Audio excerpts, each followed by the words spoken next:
Okay, welcome everybody. We have the honor and special privilege of Evan Carmichael with us today. Let me tell you something.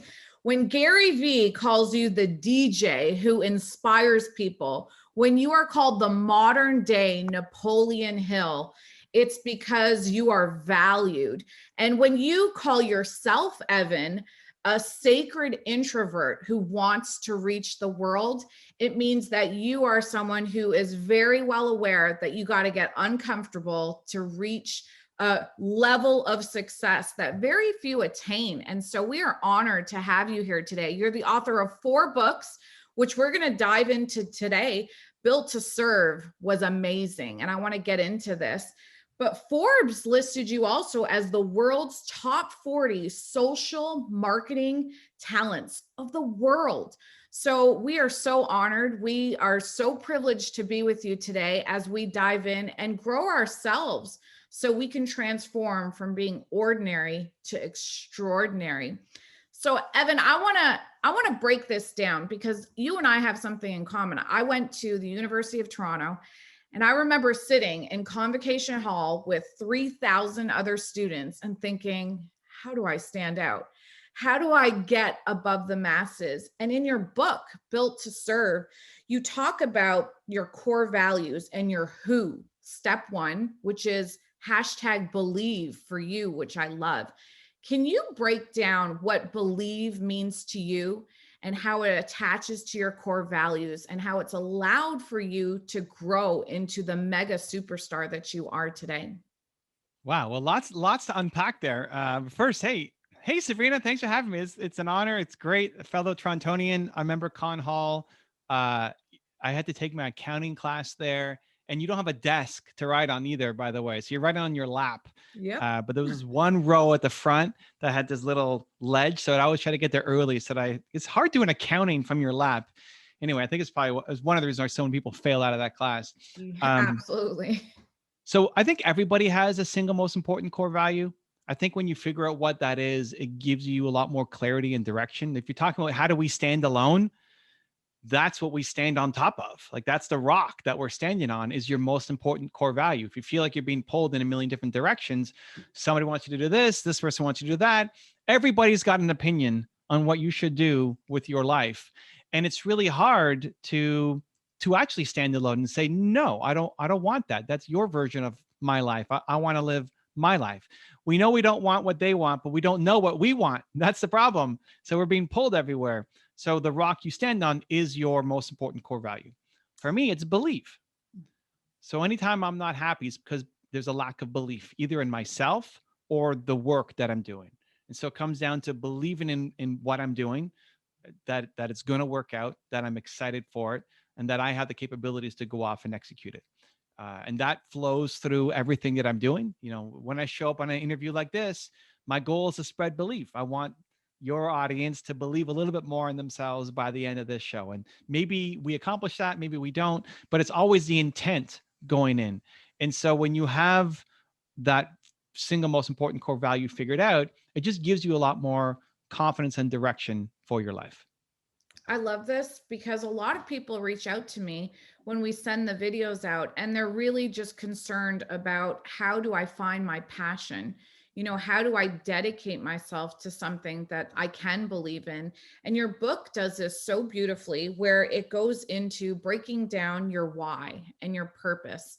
And you ask these 5 essential questions, you know, from your teacher to what movies you like. So when people are so concerned about doing something that they're passionate about, Evan, what would you give them as advice to, like, why do you have to do the work first? It's not just going to come to you. Like, do the work. Ask yourself, who is your favorite teacher? What was your favorite movie? And how will those questions help to expose what we can link our passion to?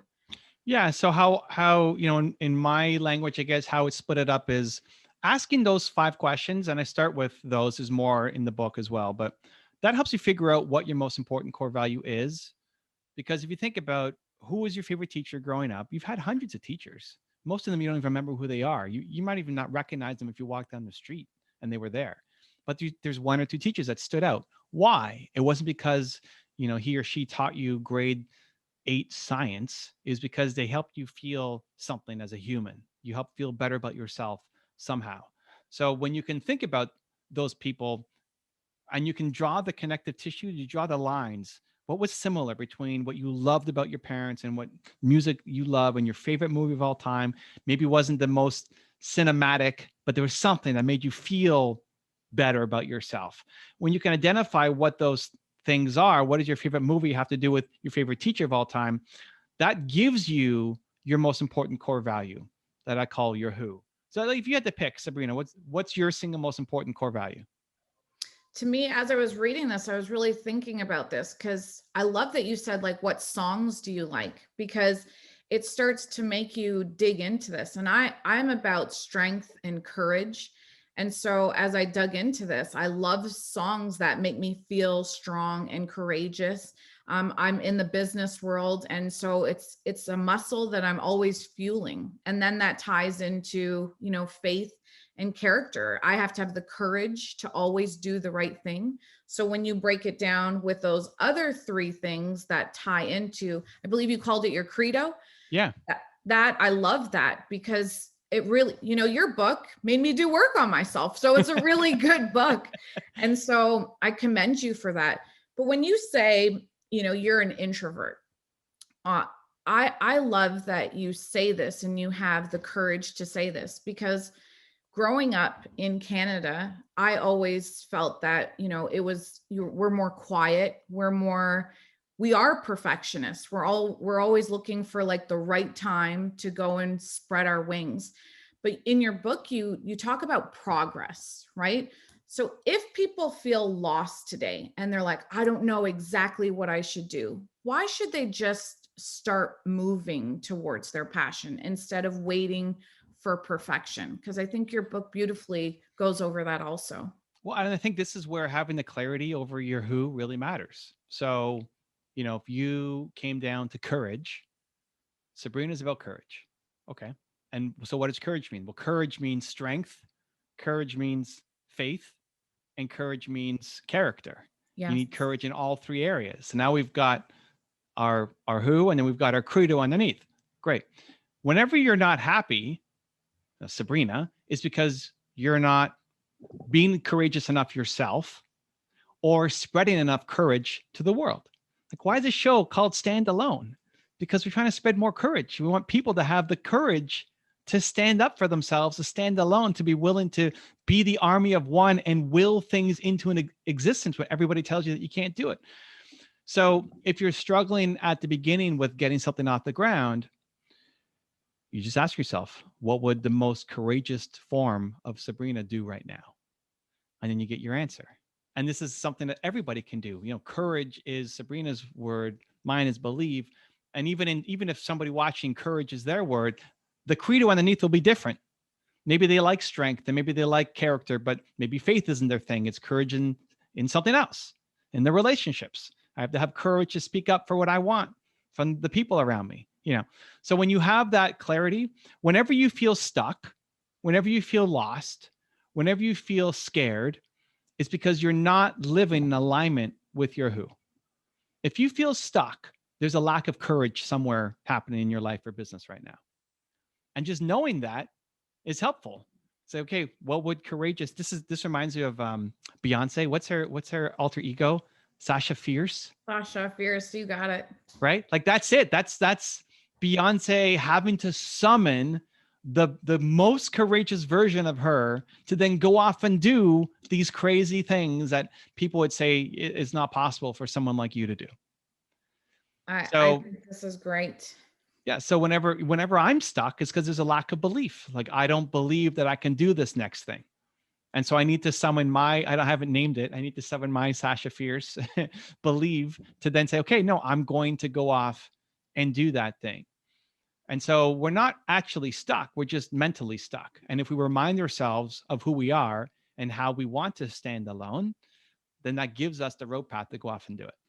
Yes. And then, when we are experiencing pain in our journey, how do we tie in pain and purpose together so that we can turn it into profit. Because a lot of people start with profit when they want to become an entrepreneur, and then they get rattled a whole lot, and then we don't make a lot of money when we start off being an entrepreneur. So it's almost counterintuitive. The reason why we start doing it, if it's for money, it won't keep us in the game. But if we can turn our pain that we experience into purpose and then power, if you can break that down for the audience so that they understand, standing alone will give you power if you can move through the pain. Yeah, I don't think people have a healthy view on money growing up. I don't think anybody does. And mostly because our parents didn't either. So we just keep relearning the lessons that our parents had. I think some people grow up thinking money is everything and it's the only thing that matters. And the next person that comes in, that's my next purse, that's my next car, that's my next whatever. And other people will grow up thinking money is the root of all, you know, evil, that money is wrong, that if you have money, you've got a big ego and you stole or you ripped somebody off. It's neither. Money is a tool, and it's a very valuable, important, helpful tool. If you're an entrepreneur, you have to value money. Even if you're not, if you're a charity, you have to value money. Otherwise, you don't have money. It just can't be number one. And so I struggled a lot with this. What really ended up helping me and helped a lot of other people is recognizing that money needs to be in your top 5. It just can't be number one. There's got to be things that you would do that are not for money, that just mean more to you than money. And that's your purpose. But money doesn't then just fall to number 100 on the list and we don't care about it at all, right? You have to make money. So what is your purpose? That becomes the next question. Okay, well, if money's number 2, then what's number 1? Your purpose. Well, how do I find my purpose? You don't have to go meditate on a mountain for 10 years to figure out your purpose. It's easy. Your purpose comes from your pain. Whatever you struggled with the most as a human, and pain is emotional pain, not like you broke your arm or something. Emotional pain. When did you feel the worst emotionally? You felt worthless as a human. That moment. Recognize that there are millions of people right now who currently are who you used to be, and they need your help. And by sharing your story and sharing what helped you get out of the hole, you're not fully out of the hole. You're still climbing. We're still learning. We're still growing. We're still trying to get better. But every time you take a step up that growth curve, you can reach back and help people get to where you are, who are further behind you on a journey. We typically look at the people who are ahead of us like, oh my gosh, but Oprah's doing all this amazing stuff up there. I'll never be as good as her. Recognizing though that, hey, there's people down here who need your help because you've been through stuff, because you used to be that 10 years ago when you hated your life. Pull them up and help them. And that will never get old. So that's where you could figure out your who. Mine is believe, yours is courage. Okay, but we could be helping. You can help anybody with courage. You can help anybody with believe. Who will we love helping the most? It's the people who are who we used to be. So I still make all my content really for 19-year-old Evan who had no belief in himself and quit on his business partner, right? And so, when did Sabrina need the most courage in her life? What happened? What did she used to believe? Who did she used to be? That's really who's the best audience for you, and you'll love helping for the rest of your life. You'll be 200 years old in an old age home, and still, if you can inject people with courage, even if you're still in a wheelchair, whatever, like you'll beam into the living rooms. If like as long as you have a breath in you, you'll still be trying to spread courage to people. And then when you find that, it's intoxicating because you just want to do it forever. It's not just as one little hit, opening a door for somebody or buying a coffee for the person behind you in line is good. It's an act of kindness. It's amazing, but it's not as good. Doesn't feel as nice as helping somebody who currently is who you used to be. And by having an 8-minute conversation with you, you recognize that now they have hope and they see possibility, and that feeling will never get old. Wow. You give this analogy of a tree taking in the toxins of the earth and then using itself to then spit out positivity, which is oxygen, into the world. And I believe this is what you do, and you do it so amazing through video to the world. And when you started, you were not comfortable doing it. You mentioned that you started and your first video got 3 comments. One was from your sister, one was from your mom, but now you're a phenomenon, and so for people today in the social media world where there's a lot of noise and people only share their positive stories with us, right? We don't see a lot of people's pain. What words of inspiration could you share to people that, number one, okay, I have the courage to start, but then number two, I have the courage to keep going. Even though I'm not getting the feedback that I want right away, I'm still going to keep plowing at this because you've shown us in 12 years, you go and build up 3 million subscribers to your channel because you add so much value. So I just commend you for that. But in the journey, in the process where you get those bumps that we don't always see, you're living the glory right now.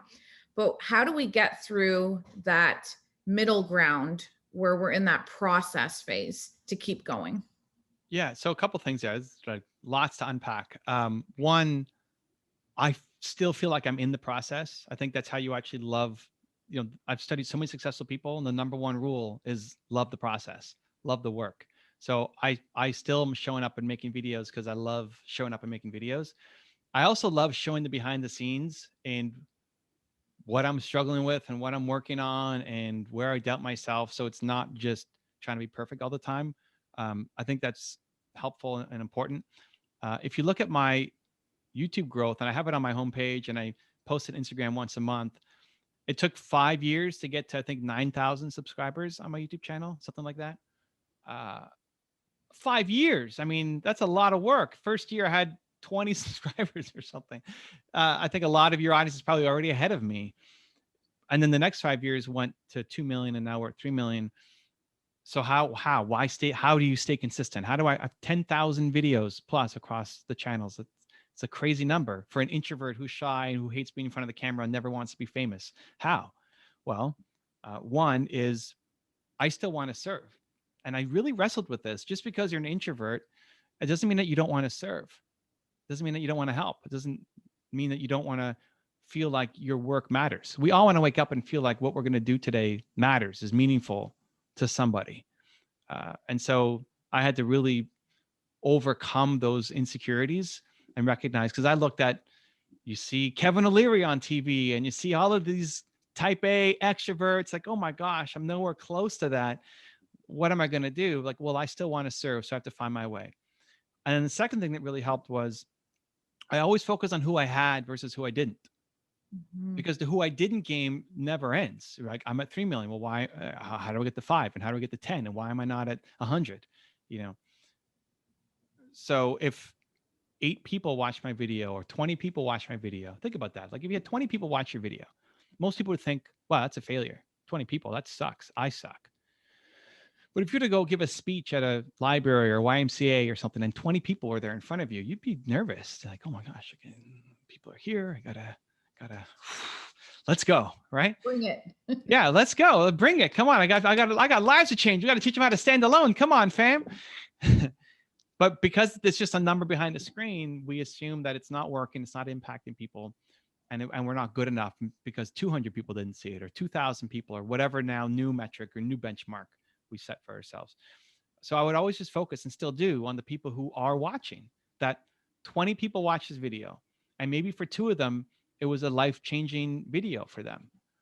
And that kept me motivated to go and make another video and make another video and make another video. And again, 10,000 videos later, for an introvert, shy person who hates being on camera, we're having a huge impact spreading the message, because I'm built to serve just like you, and focus on who I am helping instead of who I'm not. Yeah. And, for your book to be called Built to Serve, I think it's powerful words, because we all have this inside of us. And when you're in the business world, you get so wrapped up in the numbers that you forget, it is the service that creates the numbers. The numbers don't create the service. So I love that you bring us back to what creates it. And, for you in your service to the world, what are some things that you work on right now that you feel the world is interested in knowing about this? Like, what are you working on new? You've done so many videos. How do you inspire yourself to create a new series? I know your latest series was on the billionaires. Then you did a series on, I want to get some Nespresso and fire up myself in the morning. So this creativity comes because for making all those videos, it means you're really in tune with who you're serving and thinking about this.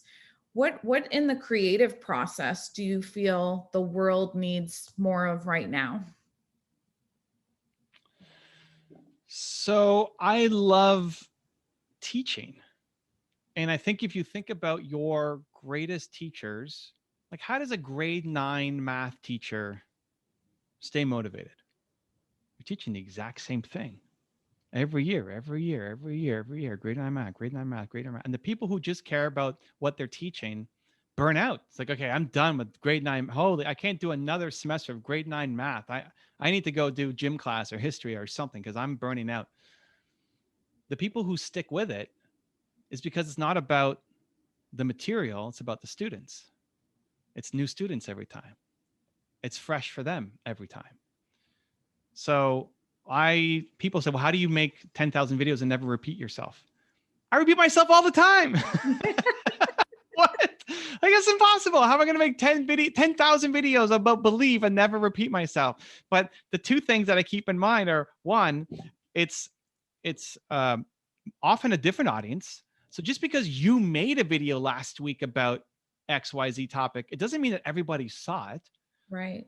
And then second, even if they did see it, what now they just applied it and they're running their standalone life? No, like they need constant help and support and encouragement, right? So that's what I remind myself of, because I still need it myself, because maybe I watched some Elon Musk video last week and that motivated me on that day, but now I'm back here facing the same problem again. I need it again, or a slightly different version of it. So I just love the teaching. I think the biggest thing that's missing for people is environment. I think we have people who keep us stuck where we are. The people watching this or listening to this, they're probably the most ambitious people in your circle. You're the ones filling everybody else's cup. You're the ones encouraging, optimistic, pouring positivity into other people. And that's awesome. But who's doing that for you? The people listening to this show, you are the most optimistic, encouraging people that you know. So who's pouring into you? You don't have the environment. And so, yes, you could join groups and get mentors and all that. What I'm trying to do is through virtual, right? Like if you love Sabrina and you love the message, subscribe to this show and watch all the other episodes, because you're going to learn how you can stand alone, because you need that. You need that daily in your life. If you were to hang out with Sabrina every day, you're going to have a lot more courage, and it's just going to happen. But if you only get Sabrina once a month, you'll have this little blip of courage, and then you'll fall back down. So the trick is, how do I be around the people who believe the thing that I believe, that I want to believe, right? Like Sabrina believes in courage the way I want to believe in courage. So I want to spend as much time with her as possible. So then I think that becomes a job of someone like me or content creators, is more important than any tactic that is shared. It's injecting them with the emotion you want them to feel. Because people get stuck on the how, but the how isn't the problem. You could be stuck on the, how do I do this and that and this and that? But really the problem is you're lacking courage, because Sasha Fierce, courage showing up, doesn't ask those how questions. She's just going to go and do it and figure it out. Right. So that's what I wake up every day trying to do, inject myself with belief and the world as well. And, just in closing, I really want to just say that you're an awesome person. I don't know if many people tell you this, but it's so refreshing to speak to someone who's just a good person, who really puts deep thought into what they do. And you really care about, the continuous learning and the continuous training, because that's really what inspires a lot of people. So thank you for having the courage to get through all those pains and to keep on going, because you really are impacting so many lives. And I love what you shared about, even if you have 20 people could replicate out and affect another 20 people. So even if you have a little bit, take care of the little that you have, and you taking the time to think about your people and to really serve your audience it's really your reason why you're so successful. And it's refreshing to see someone instead of someone just trying to make a dollar, which a lot of people are doing today. So thank you for that. And I want to ask you this question because standalone is about being rare, about being uncommon, about not copying people, but you being your best you. So my final question to you, Evan, is what will the world miss when Evan is no longer here? What impact did you uniquely make to this world that we will miss when you're no longer here, because we will feel it because of how much you contributed to this great planet that we live on? Wow, we're going big. We're going big to end. I honestly don't think about legacy or what happens, beyond. I don't need statues or anything. I'm dead. It's like hopefully I like, how many people came to my funeral? I don't know. I'm dead. I mean, what did I create I'm more focused on like, what did I create while I'm alive?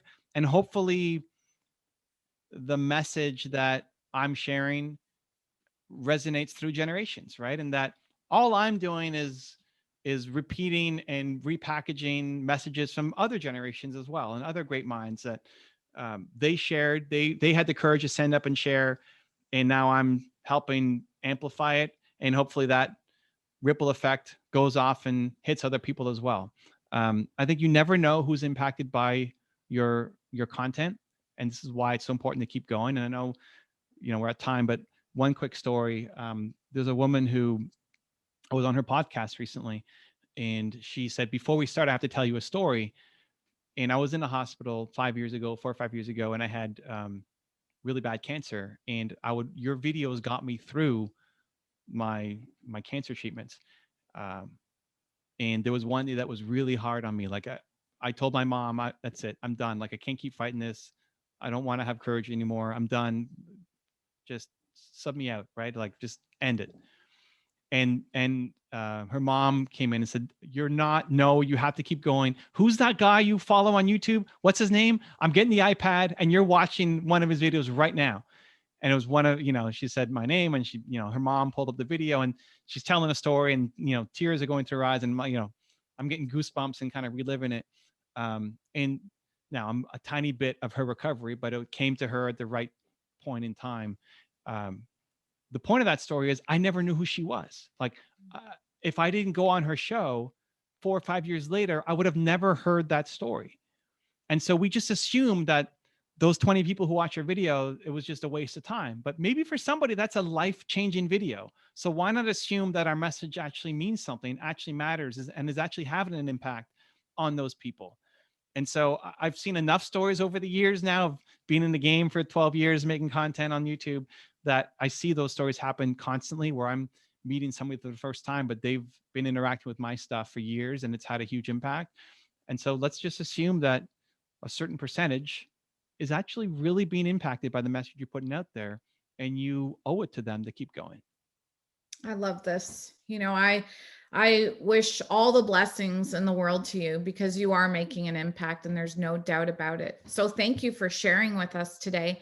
And it's been awesome. It's been a privilege and an honor to be with you today. Thank you so much. Thanks, Sabrina.